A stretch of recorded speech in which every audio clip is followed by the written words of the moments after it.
சென்னை விருகம்பாக்கம் பகுதியில் மதச்சார்பற்ற முற்போக்கு கூட்டணி கட்சிகள் சார்பாக திமுக வேட்பாளர் ஏஎம்பி பிரபாகர் ராஜா வீடு வீடாக சென்று மக்களை சந்தித்து தீவிர வாக்கு சேகரிப்பில் ஈடுபட்டார். இதுகுறித்து திமுக வேட்பாளர் ஏஎம்பி பிரபாகர் ராஜாவுடன் நமது செய்தியாளர் ஹரீஷ் நடத்திய கலந்துரையாடலை தற்பொழுது பார்க்கலாம். விருகம்பாக்கம் தொகுதியில் இந்த மதசார்பற்ற முற்போக்கு கூட்டணி கட்சி சார்பாக தீவிர வாக்கு சேகரிப்பு நடைபெற்று வருகிறது. குறிப்பாக இந்த தொகுதியில் போட்டியிடக்கூடிய திமுக கழக வேட்பாளர் ஏஎம்பி பிரபாகராஜன் காலை முழுவதும் வீடு வீடாக சென்று தீவிர வாக்கு சேகரிப்பில் ஈடுபட்டிருக்கிறார். குறிப்பாக நம்முடன் வேட்பாளர் இருக்கிறார், அவருடன் கேட்போம். சார், காலை முழுவதும் இந்த பகுதியில் வீடு வீடாக சென்று நீங்கள் வாக்குகள் சேகரிக்கிறீங்க. குறிப்பாக இந்த பகுதியில் அதிக உங்களுக்கு வரவேற்பு நல்லா தான் இருக்குது. அதே பொறுத்த வரைக்கும் குறிப்பாக பெண்களை பொறுத்த வரைக்கும் உங்களுக்கு ஒரு ஆர்த்தி எடுத்து ஒரு பாரம்பரிய முறையில் உங்களுக்கு ஒரு வரவேற்பு கொடுக்குறாங்க. இந்த மகிழ்ச்சியான தருணத்தை எப்படி பார்க்குறீங்க? விருகம்பாக்கம் சட்டமன்ற தொகுதியை பொறுத்தவரை தொடர்ந்து நாடாளுமன்ற தேர்தல் 2019 முதல் திமுகவின் கோட்டையாக இருந்து கொண்டிருக்கிறது. 2 நாடாளுமன்ற தொகுதி வெற்றி, ஒரு உள்ளாட்சி வெற்றி, கடந்த சட்டமன்ற தேர்தல் வெற்றி, இனி எதிர்வரக்கூடிய சட்டமன்ற தேர்தலும் நிச்சயமாக விருகம்பாக்கம் தொகுதியில் புதிய சூரியன் உதிப்பதற்கான பல்வேறு சாத்தியக்கூறுகள் எப்படி தெரிகிறது என்று சொன்னால், மக்கள் ஒவ்வொரு இல்லங்களிலும் நீங்கள் ஆட்சி எடுக்கிறதோ மாலை போடுறதை தாண்டி 3வது மாடி 4வது மாடியில் நிற்கிற மக்கள் கையசைத்து நாங்கள் உதயசூரியன் தான் வாக்களிக்கப் போகிறோம் என்று சொல்லக்கூடிய சூழல் ஏற்பட்டிருக்கிறது. குறிப்பாக 2019 நாடாளுமன்ற தேர்தலில் எங்களை புறக்கணித்த பகுதிகள், திராவிட முன்னேற்ற கழகத்துக்கு வாக்களிக்காத பகுதிகள், அங்கே இருக்கக்கூடிய பொதுமக்களே அவர்களே யாராவது போய் ப்ரெஸ் பைட் யூடியூப்லாம் கேட்டாங்க, அவங்களே கூப்பிட்டு இந்த ஆட்சி சிறப்பாக செஞ்சாங்க, பல விஷயங்களை செஞ்சாங்க.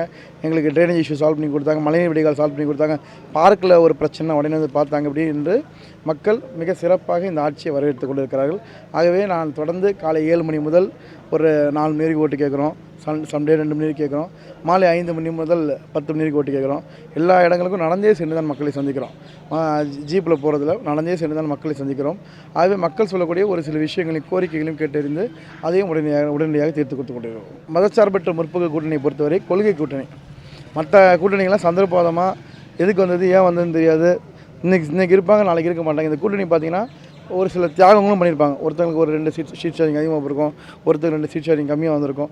இதெல்லாம் ஏன் பேலன்ஸ் பண்ணுறாங்கன்னா, இது கொள்கைக்காக இருக்கக்கூடிய கூட்டணி சமூக நீதியத்தையும் சமத்துவத்தையும் மாநில உரிமைகளையும் இந்தி மொழி போன்ற திணிப்புகளையும் மாணவர்களின் கல்வி கனவை நசுக்கக்கூடிய புதிய கல்விக் கொள்கைக்கும் இது போன்ற சட்டங்கள் எல்லாம் தடுத்து நிறுத்தக்கூடிய அணியாக ஓரணியில் நாம் நின்று கொண்டிருக்கிறோம். இந்த கூட்டணி நிச்சயமாக தமிழ்நாடு முழுவதும் திராவிட முன்னேற்ற கழகத்தின் உதயசூரியன் மட்டுமல்ல, நம்மளுடைய உதயசூரியன் சின்னத்தில் போட்டியிடக்கூடிய கை சின்னமாக இருந்தாலும் சரி, முரசாக இருந்தாலும் சரி, கம்யூனிஸ்ட் சின்னங்களாக இருந்தாலும் சரி, பானை சின்னமாக இருந்தாலும் சரி, அத்தனை சின்னமும் இன்றைக்கி அதிகப்படியான வாக்குகளில் வித்தியாசம் வெற்றி பெறும். ஏனென்றால் உண்மையிலேயே ஃபீல்டில் எல்லா இடங்களும் இப்படி இருக்காது. சும்மா வருவாங்க, ஒரு நாள் சால்வை போட்டு போயிடுவாங்க. ஆனால் இங்கே இருக்கக்கூடிய கூட்டணி கட்சி தோழர்கள் ஒவ்வொருவரும் இன்னும் நம்மளை சொல்ல போனால் திராவிட முன்னேற்ற கழக தரகத்தில் ஒருபடி மேலாகவே சென்று பணிகளை செய்து கொண்டிருக்கிறார்கள். ஏதோ தங்களுடைய கட்சியின் சின்னத்துக்கு வாக்கு கேட்பது போல அவர்கள் ஆர்வமாக செயலாற்றி கொண்டிருக்கிறார்கள். இதற்கு காரணம் ஒரே தலைவர், முத்துவேல் கருணாநிதி ஸ்டாலின் என்ற தலைவர், கூட்டணி கட்சிகளை மதிக்கக்கூடிய தலைவர், அன்பாக வழிநடத்தக்கூடிய தலைவர்கள், ஜனநாயக முறைப்படி குறைகளை கேட்கக்கூடிய தலைவர். சட்டமன்றத்தில் நான் பார்த்திருக்கிறேன். அது வேல்முருகனாக இருந்தாலும் சரி, கம்யூனிஸ்ட் கட்சி தோழர்களாக இருந்தாலும் சரி, விசிகாவாக சரி, ஒரு சட்ட திருத்தம் தவறாக வருகிறது என்று சொன்னால் எதிர்ப்பு தெரிவிப்பார்கள். எதிர்ப்பு தெரிவித்தவுடன் மற்ற சட்டமன்றத்தை மாதிரி நாங்கள் தீர்மானத்தை பாஸ் பண்ண மாட்டோம். அதை முதலமைச்சர் உடனே எந்திரிச்சு பேசி அதை ஹோல்டு பண்ணுங்க, அவங்க எதிர்ப்பு தெரிவிக்கிறாங்க, பாஸ் பண்ணாதீங்கன்னு சொல்லக்கூடிய ஜனநாயக மாண்பை கடைபிடிக்கக்கூடிய கூட்டணி கட்சி தலைவராக நம் முதலமைச்சர் இருந்து கொண்டிருக்கிறார். அதே போல் கடந்த 5 ஆண்டுகள் சட்டமன்ற உறுப்பினராக இந்த பகுதியில் இருந்திருக்கீங்க. அதே போல் திரும்பி இந்த பகுதியில் இருக்கக்கூடிய மக்கள் உங்களை தேர்ந்தெடுக்கணும், அது என்ன காரணமாக இருக்கணும்? அது மக்கள்கிட்ட கேட்டு தெரிஞ்சுக்கிங்க. இல்லை, அவர் ஏன் வரணும் நாங்கள் எதிர்பார்க்குறோன்னா, நாங்கள் நிறைய விஷயங்கள் அவர்கிட்ட போய் சொல்கிறதுக்கு முன்னாடி எங்களுக்கு நிறைய விஷயம் செய்கிறார். 2 வருஷம் என் பையனுக்கு காலேஜ் ஃபீஸ் அவர் தான் கட்டினார். ஒரு ட்ரிப்பு நாங்கள் போய் சொன்னோம், அடுத்த வருஷம் அவரே எங்களுக்கு வீடு தேடி கொண்டு காலேஜில் ஃபீஸ் கட்டுற அளவுக்கு ஹெல்ப் பண்ணிட்டார். அதே மாதிரி நகை கடன் தள்ளுபடி பண்ணும்போது எங்களுக்கு இருக்குன்னு சொல்லி கடைசி டைமில் கொஞ்சம் இதுவாச்சு. அப்போ அண்ணங்கிட்ட போய் சொன்னோம், அண்ணா அந்த மாதிரி சொல்கிறாங்க, நான் என்னங்கண்ணா ஒரே வார்த்தை தான், எனக்கு அந்த நகை கடன் தள்ளுபடி இது பண்ணி எனக்கு அந்த நகையும் வந்துருச்சு. எங்களுக்கு ட்ரைனேஜ் பிரச்சனை நிறைய இருந்தது. ஆனால் நாங்கள் ஒரு கால் பண்ணோம், உடனே ஆள் அனுப்பி பாத்திரம் சொல்லுவார். அவரும் வருவார். நாங்கள் வேண்டாம் நீங்கள் வராதிங்க, ஆளை அனுப்பி பாருங்கன்னு சொன்னாலும் அவர் கேட்க மாட்டார், நிற்பார். எங்களுக்கு ரொம்ப நிறைய செஞ்சுருக்கிறாரு, எங்கள் உடன்பிறப்பு மாதிரி நிறைய செஞ்சுருக்கிறாரு.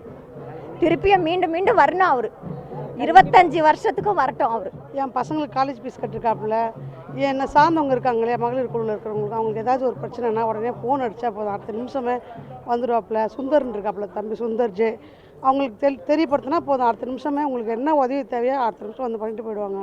மீண்டும் மீண்டும் எங்களுக்கு நாங்கள் ஃபோன் பண்ணி இந்த மாதிரி செல்லியக்கா ஃபோன் பண்ணாங்கன்னா உடனே அடுத்த நிமிஷமாக என்ன பிரச்சனைக்கான்னு ஃபோன் பண்ணி 1 மணியாக இருந்தாலும் கேட்குறது ஒரே ஆள் யாருன்னா பிரபாகர் ராஜா மட்டும்தான்.